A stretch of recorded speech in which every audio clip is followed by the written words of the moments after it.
Have you ever felt more understood by a cat than by a person? Or found yourself excited to come home to your dog, but exhausted by the idea of another conversation? Maybe you've looked at your pet sleeping peacefully beside you and thought, why does this feel safer than most human relationships? It's a strange thought, one that many people quietly carry, because we are told that humans are supposed to be our deepest connections. And yet, for some people, a dog, a cat, or even another animal becomes the place where they feel most accepted. Why does that happen? Is it loneliness, avoidance, or is there something deeper happening inside the human brain? The answer begins somewhere most people never think to look. Human relationships are complicated. Every conversation contains invisible calculations. What should I say? How will they react? Did I say too much? Not enough? Will they judge me? Reject me? Misunderstand me? Even close relationships can carry expectations, responsibilities, conflicts, unspoken rules. And over time, the brain starts tracking all of it. For some people, this becomes exhausting. Not because they dislike others, but because every interaction feels like navigating a maze filled with uncertainty. Meanwhile, a pet asks for very little. They don't care about your status, your appearance, your social mistakes, your awkward moments. They simply respond to your presence. And that difference matters more than it seems. Because beneath every relationship, the brain is constantly asking one question: am I safe here? Many people believe connection is about love. Psychology suggests something deeper. Connection begins with perceived safety. And sometimes, surprisingly, animals provide that feeling more consistently than people do. But this doesn't mean something is wrong with you. In fact, it may mean your brain is doing exactly what it evolved to do. The reason becomes clearer when we understand where this pattern comes from. When people hear that someone loves pets more than humans, they often make assumptions. Maybe they're antisocial. Maybe they're emotionally unavailable. Maybe they're avoiding real relationships. But psychology tells a more nuanced story. The brain is not designed to seek relationships. The brain is designed to seek regulation, to seek environments that reduce threat and increase stability. That's an important distinction, because what looks like attachment to an animal may actually be attachment to a feeling of calm, predictability, acceptance. Your pet becomes associated with a nervous system state, a state where your guard can finally come down, where you don't need to perform, explain, defend, or impress.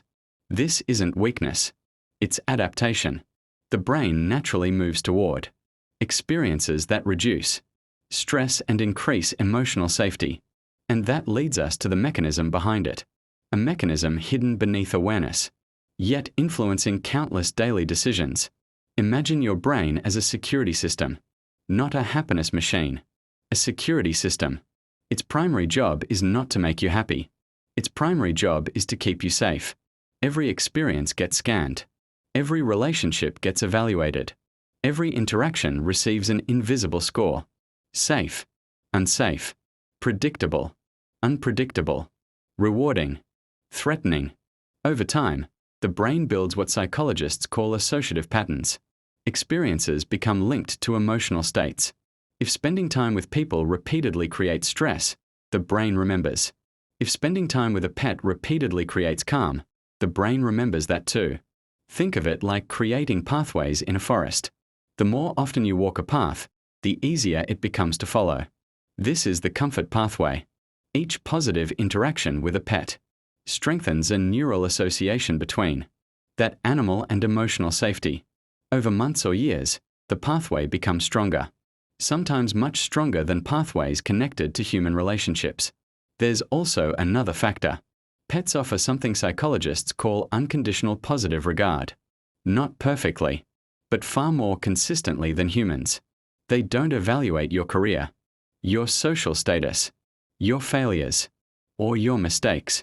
Their responses are often immediate and emotionally direct, and the human brain is highly sensitive to that, especially if previous experiences involved criticism, rejection, or unpredictability.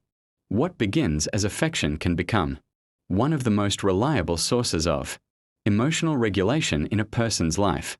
Which raises an important question. If the brain naturally builds these pathways, can we use that understanding intentionally? The answer is yes, but not in the way most people think. Most people think they love the animal. But pause for a moment.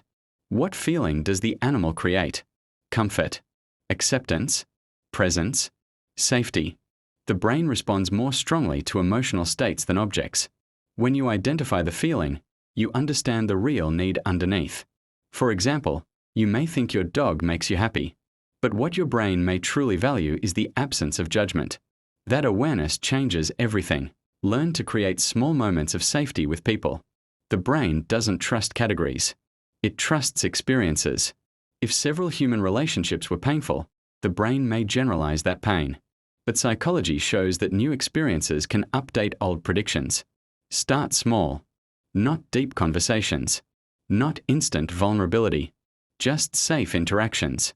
A brief conversation with a trusted friend. A kind exchange with a coworker. A simple moment where your nervous system remains calm. Each experience becomes new evidence, and the brain slowly adjusts its map. Use pets as emotional anchors, not emotional replacements. Pets can regulate emotions. That's real. They can reduce stress responses and increase feelings of connection. But their greatest value may be helping you practice emotional openness. Notice how easily you show affection to your pet. Patience, attention, warmth. Those same emotional muscles can eventually strengthen human relationships too. The goal isn't replacing one with the other. It's allowing one to support the other. Pay attention to your nervous system. Many relationship struggles begin before conscious thought. The body reacts first. Then the mind creates explanations. Before assuming you dislike people, ask yourself, do I feel unsafe? Overstimulated? Drained? Anxious? Sometimes what feels like dislike is actually nervous system fatigue. And recognizing that difference changes how you respond. Build a wider circle of emotional safety. The healthiest emotional life rarely depends on one source. Not one person. Not one pet. Not one relationship. The brain becomes more resilient when safety exists in multiple places. A pet. A friend. A hobby. A family member. A meaningful routine. The wider the circle, the less pressure any single connection has to carry. And the more balanced your emotional world becomes. The most important thing to remember is this. Your pet may not simply represent companionship. Your pet may represent safety. And once you understand that, many things begin to make sense. The attachment, the comfort, the relief, the sense of being understood without words. The brain follows pathways that feel safe. Again and again. Not because it is weak. Not because it is avoiding life. But because safety has always been one of its deepest priorities. The real question isn't why you love your pet so much. The real question is, what emotional experience has your pet been providing all along? Because that experience can teach you something important about yourself. Something deeper than affection. Something deeper than preference. A need that deserves understanding.